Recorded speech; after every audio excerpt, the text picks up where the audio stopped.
नमो भगवते वासुदेवाय। हर हर महादेव। मैं स्नेह प्रेम स्वागत करती हूँ आप सबका आपके अपने चैनल समृद्धि ब्लॉग्स में।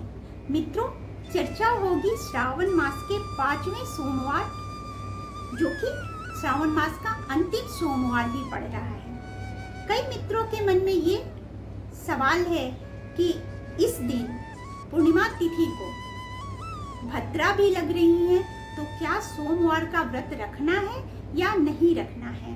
अगर रखना है तो क्या करना है और नहीं रखना है तो क्या करना है। भद्रा का काल कब से कब तक शुरू होगा।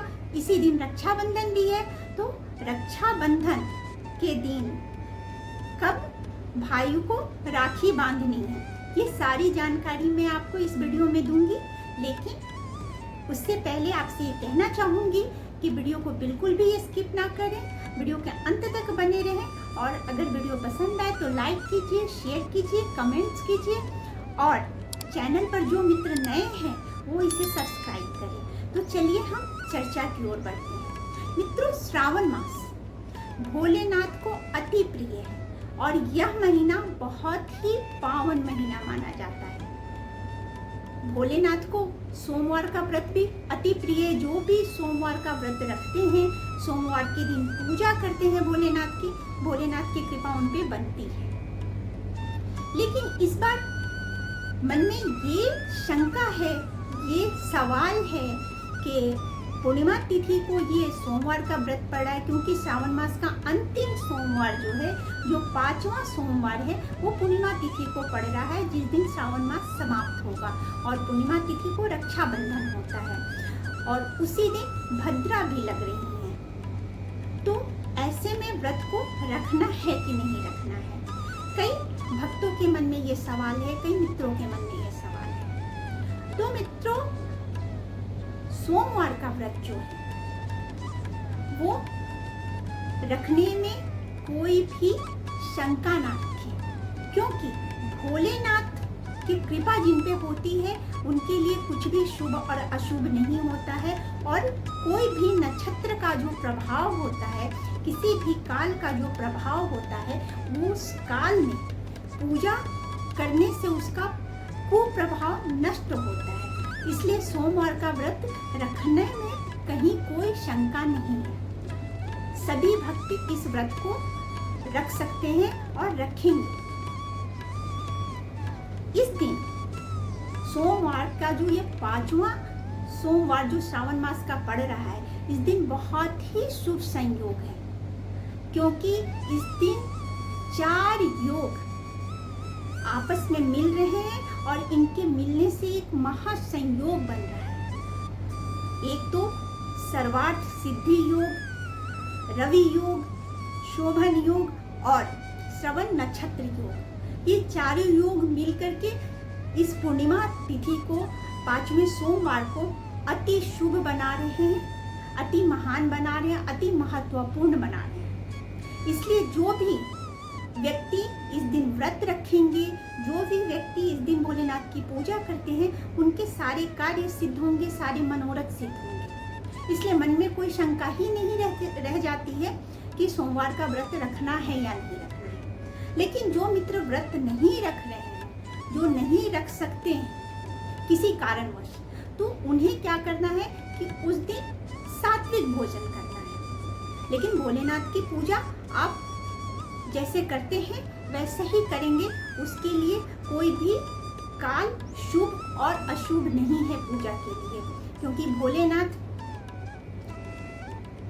देवों के देव महादेव हैं और कालों के काल महाकाल है। तो उन पे किसी भी ऐसे काल का कोई प्रभाव नहीं पड़ता है कि उनके भक्तों को वो नुकसान दे सके। इसलिए आप सोमवार का व्रत रखेंगे यथावत, जैसे कि आपने 4 सोमवार का व्रत रखा है। लेकिन इस 5वें सोमवार को जैसा मैंने बताया कि 4 महासंयोग हो रहे हैं, तो ऐसे में आप भोलेनाथ के लिए कुछ ऐसा कीजिए, भोलेनाथ की पूजा में कुछ ऐसा अपना योगदान दीजिए कि भोलेनाथ की कृपा तत्काल आप पे बने। तो इसके लिए आप क्या करेंगे?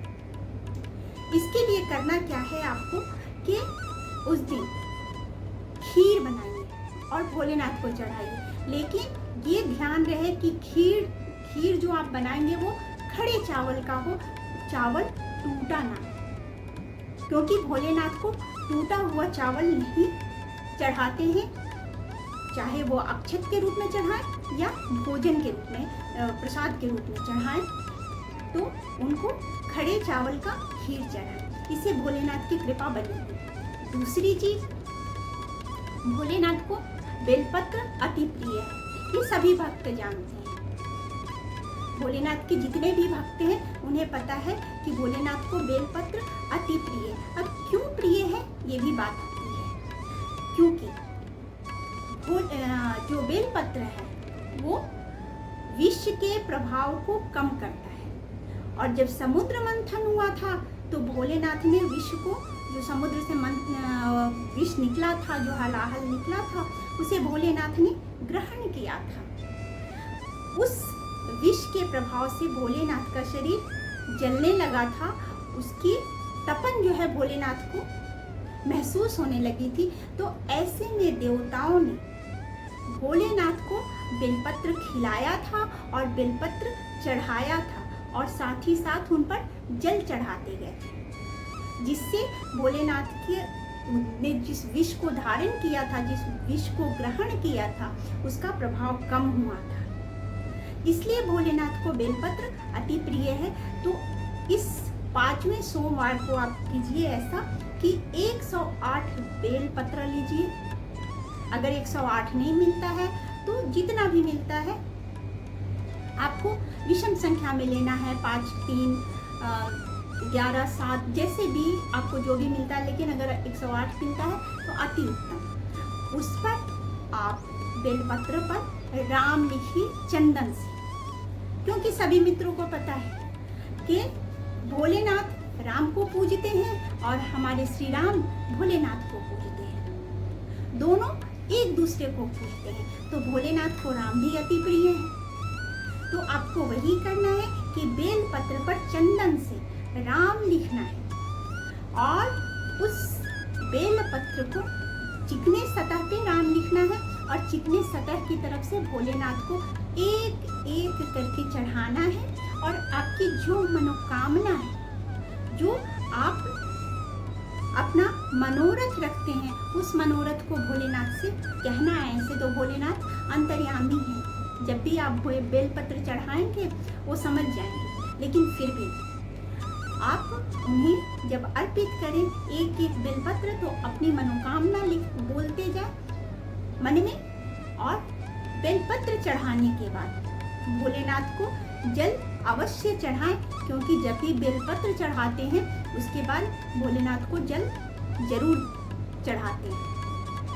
इसके अतिरिक्त आप इस 5वें सोमवार को एक और काम अवश्य कीजिए कि पंचामृत से भोलेनाथ का अभिषेक कीजिए।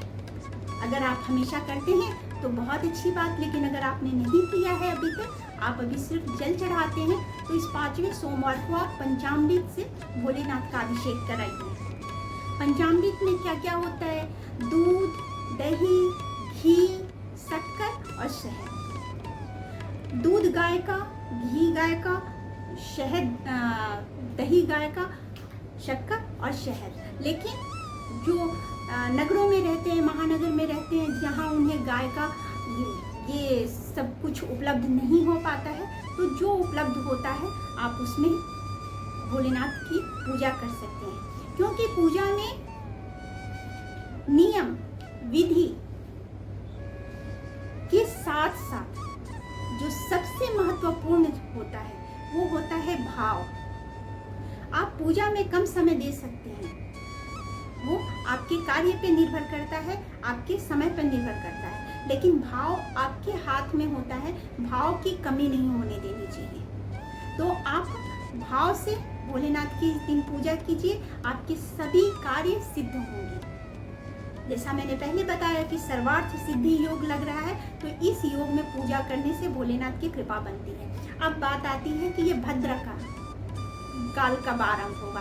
तो भद्रा काल जो आरंभ हो रहा है वो सुबह के 5:53 है।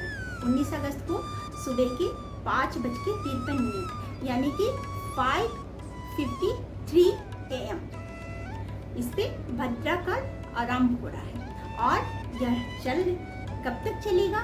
यह चलेगा 1:32 तक, यानी 1:32 PM तब तक भद्रा काल रहेगा। तो जो ये भद्रा काल रहेगा उस काल में राखी नहीं बांधनी है। जो भाइयों को राखी बांधनी है वो प्रक्रिया काम नहीं करेंगे हम बहनें। वो 1:32 के बाद जो है सो राखी बांधने का कार्य करेंगे।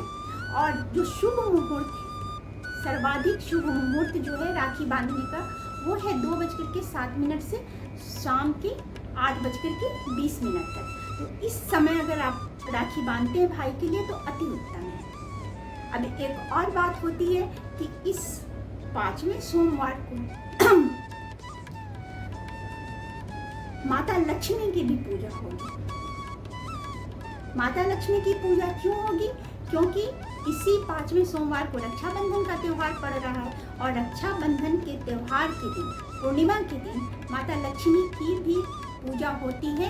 क्योंकि माता लक्ष्मी ने इस दिन सर्वप्रथम जो रक्षाबंधन का जो परंपरा चली, जो प्रथा चली, वो माता लक्ष्मी से ही चली। माता लक्ष्मी ने ही सर्वप्रथम राखी बांधा था राजा बलि को, दानवीर राजा बलि को। इसलिए इस दिन माता लक्ष्मी की भी पूजा होती है, जिससे कि लोगों के जीवन में धन्य धान्य की कमी नहीं रहती है और धन और समृद्धि का आगमन होता है। पूर्णिमा की तिथि है तो इस दिन सत्यनारायण भगवान की भी पूजा होगी।